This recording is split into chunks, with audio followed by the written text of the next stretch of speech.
The patrol was logged as routine, no special instructions, no high-value targets, no expectation of contact. On paper, it was the kind of assignment commanders barely remembered once the ink dried.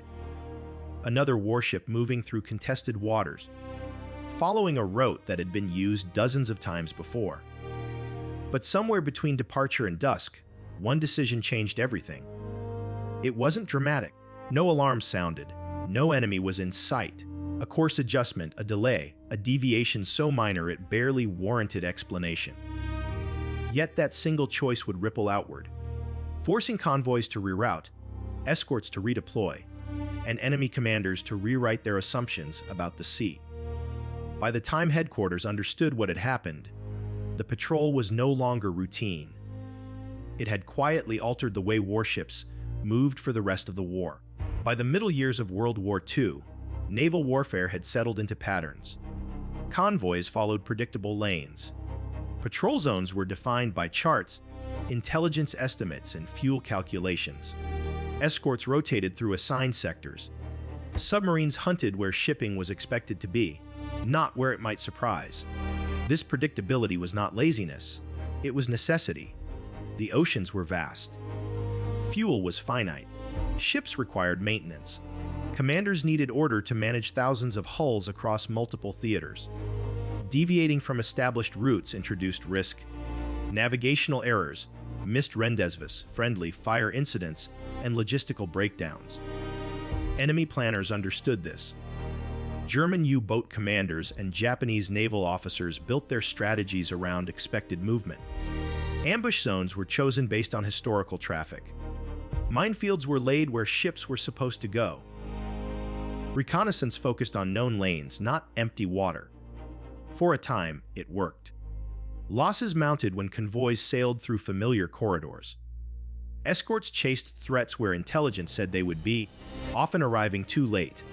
Entire operational doctrines formed around the idea that war at sea was, above all, a game of anticipation. Then came the patrol that refused to behave as expected. Not because of a grand strategy, but because a commander, faced with incomplete information and mounting uncertainty, chose caution over habit. That choice would expose a vulnerability no one had noticed.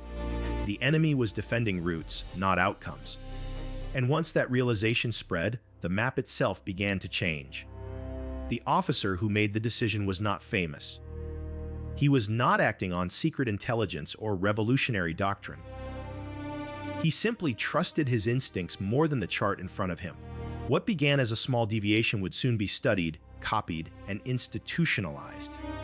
Because sometimes, the most dangerous thing at sea is not the enemy. It's sailing exactly where everyone expects you to be.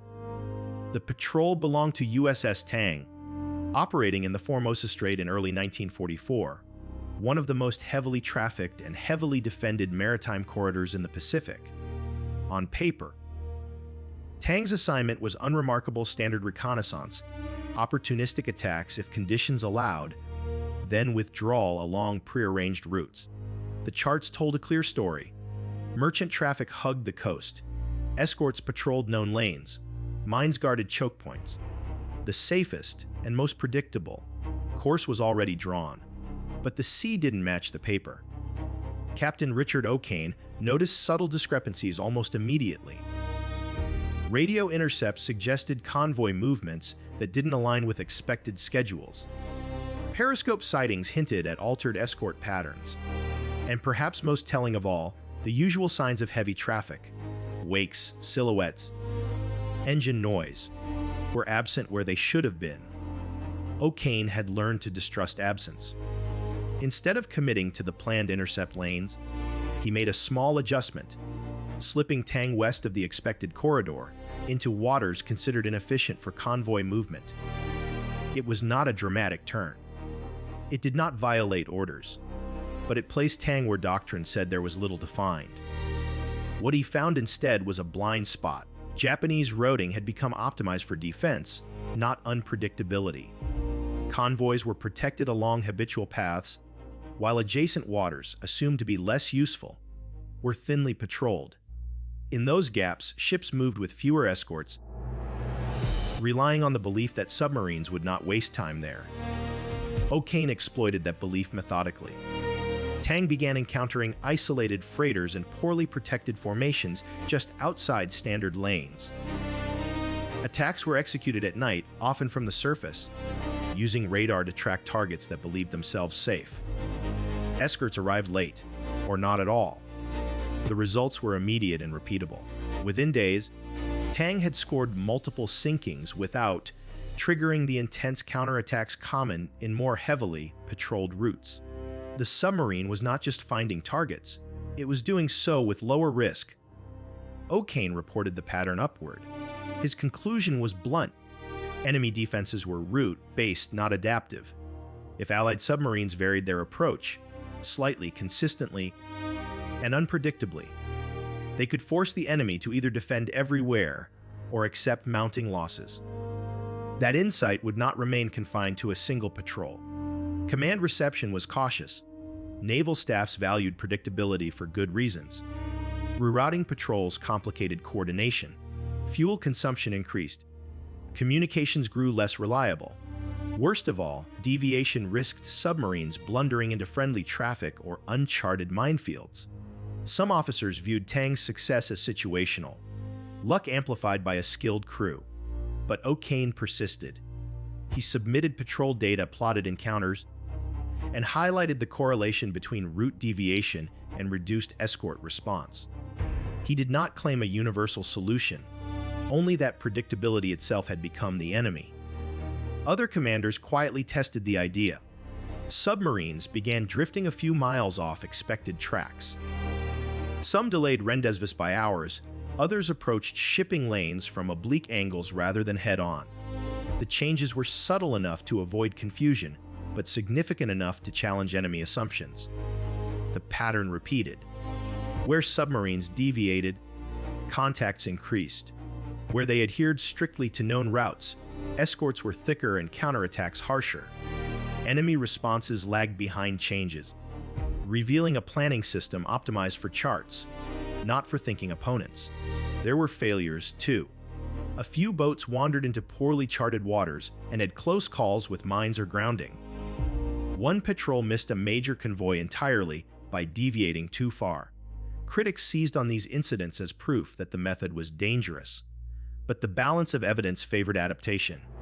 By mid-1944, fleet commanders began issuing guidance rather than routes, encouraging captains to think in terms of probability, not expectation. Patrol areas became flexible zones. Initiative was encouraged within limits. What had begun as a single decision on a routine, patrol was becoming doctrine. The real impact came when the enemy noticed. Japanese convoy commanders began reporting attacks in unexpected waters. Escorts arrived to find damaged ships where none should have been. Mines went unused. Patrol aircraft searched empty lanes while submarines hunted elsewhere.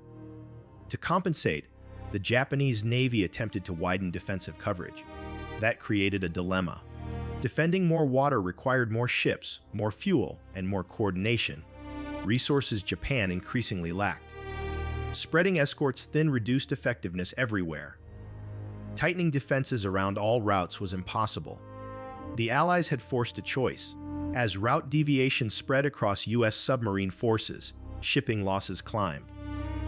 Not because submarines had become more numerous, but because the enemy's mental map no longer matched reality. Convoy planning slowed. Routes changed more frequently. Sailings were delayed while commanders debated risk. Each delay compounded shortages ashore. The lesson was institutionalized. Training manuals began emphasizing unpredictability as a weapon. Commanders were instructed to question assumptions, exploit gaps, and treat charts as guides, not rules. Intelligence analysis shifted from identifying where ships go to understanding why they go there. By late 1944, Allied naval movement bore little resemblance to the tidy lanes of earlier years. Warships moved with calculated irregularity. Escorts varied timing and formation. Even logistics convoys incorporated deception into routing. What had started with a single submarine captain choosing caution over habit had reshaped the operational environment. The The patrol had been marked as routine. The decision was not, and the routes of warships, on both sides, would never be the same. Once unpredictability entered the system, the war at sea began to tilt, quietly but decisively. The effect was not dramatic in a single battle. It unfolded across dozens of patrols, hundreds of sailings, and thousands of small decisions that collectively unraveled enemy planning. In mid-1944, submarines operating in the South China Sea, the East China Sea, and the Formosa Strait began reporting a new pattern. Convoys were no longer where Japanese doctrine said they should be. Instead, they appeared inconsistently, sometimes late, sometimes early, sometimes rerouted mid-voyage. At first, this seemed like improvement. In reality, it was stress. Japanese convoy commanders were reacting, not planning. One engagement illustrates the shift clearly. During a patrol in the late summer of 1944, a U.S. submarine operating outside its assigned lane encountered a loosely escorted fuel convoy moving at reduced speed. The ships were spread wider than usual, escort spacing inconsistent. When the attack came, escorts responded hesitantly, uncertain whether they were defending a primary route or an anomaly. 2 tankers were sunk. The escort force arrived too late to mount an effective counterattack. This scenario repeated itself across the theater. Where convoys had once sailed with confidence inside defended corridors, they now moved cautiously through unfamiliar waters. That caution cost time. Time cost fuel. Fuel shortages reduced escort availability. Reduced escorts made convoys more vulnerable. It was a feedback loop, and the Allies had initiated it. Enemy reports from late 1944 describe increasing difficulty in predicting submarine presence. Patrol aircraft were dispatched to wider areas, reducing coverage density. Mines were laid in secondary routes, often without updated charts. Some defensive efforts canceled each other out entirely. Most damaging of all was hesitation. Japanese commanders delayed sailings while debating routes. Some convoys turned back after partial intelligence reports. Others sailed without full escort complements, rather than wait for protection that might never arrive. Every delay echoed ashore. Factories slowed when fuel shipments lagged. Garrisons rationed food. Aircraft sat idle for lack of aviation fuel. The war was being lost not just at the front, but in the planning rooms behind it. For Allied commanders, the lesson became unmistakable. Forcing the enemy to guess was more powerful than forcing him to fight. Submarine patrols increasingly focused on disruption rather than maximum tonnage. A convoy diverted was sometimes more valuable than one sunk, keeping pressure constant and uncertainty high. What began as a single captain's deviation had become a strategic weapon. The strategic consequences of route unpredictability extended beyond submarine warfare. Once command accepted that rigid routing benefited the enemy, the principle spread rapidly across naval operations. Surface task forces varied approach vectors. Amphibious forces adjusted landing routes. Even logistics convoys adopted irregular timing and paths to complicate enemy reconnaissance. The effect was cumulative. Enemy intelligence models, built on probability and pattern, collapsed. Reconnaissance became reactive. Defensive resources were spread thin, guarding water that might never be used while leaving real movements exposed. In the Pacific, where fuel shortages already plagued Japan, this was devastating. Escort vessels burned precious fuel covering empty routes. Aircraft flew patrols with diminishing returns. Mines laid in secondary lanes often went unused, while primary convoys slipped through elsewhere. Post-war Japanese naval assessments acknowledged the problem directly. Allied unpredictability forced defensive dispersion that Japan could not sustain. The Allies, by contrast, could afford irregularity. They had fuel, they had ships. Most importantly, they had decentralized command structures that trusted captains to adapt with an intent rather than follow rigid instruction. This asymmetry mattered. By late 1944, Japanese shipping losses accelerated not because Allied forces had doubled, but because Japanese defenses had fractured under the weight of uncertainty. The sea itself had become hostile, not because of overwhelming force, but but because nothing could be assumed. After the war, the lesson was codified.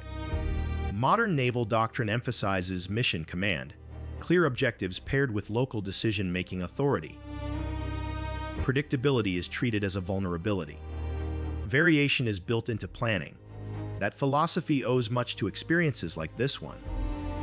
Captain Richard O'Kane did not invent unpredictability. What he did was prove, under combat conditions, that small deviations could have outsized effects. His decision did not rely on new technology. It required no special weapon. It depended entirely on judgment, trust in crew, and the willingness to question habit.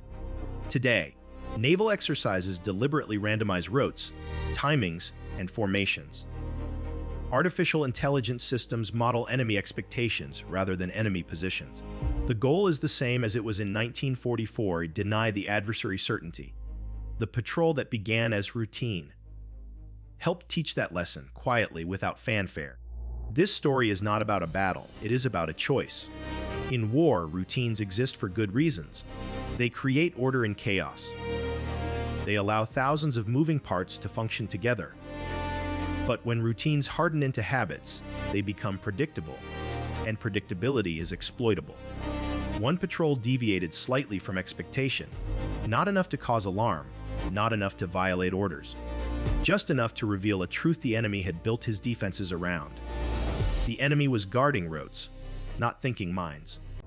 Once that truth was exposed, the map stopped being reliable. Every convoy became a question mark. Every escort assignment carried doubt. Every defensive plan assumed risk it could not eliminate. That uncertainty did more damage than any single torpedo. World War II is often remembered for grand battles and decisive moments, but it was also shaped by quiet decisions, made far from headlines, that forced entire systems to adapt or fail. This was one of those decisions. If you enjoy deep, research-driven World War II history that explores how decisions, not just weapons, shaped the outcome of the war, consider liking this video and subscribing. These stories are built from patrol reports, operational analysis, and the lived experience of those who fought the war at sea, often far from recognition.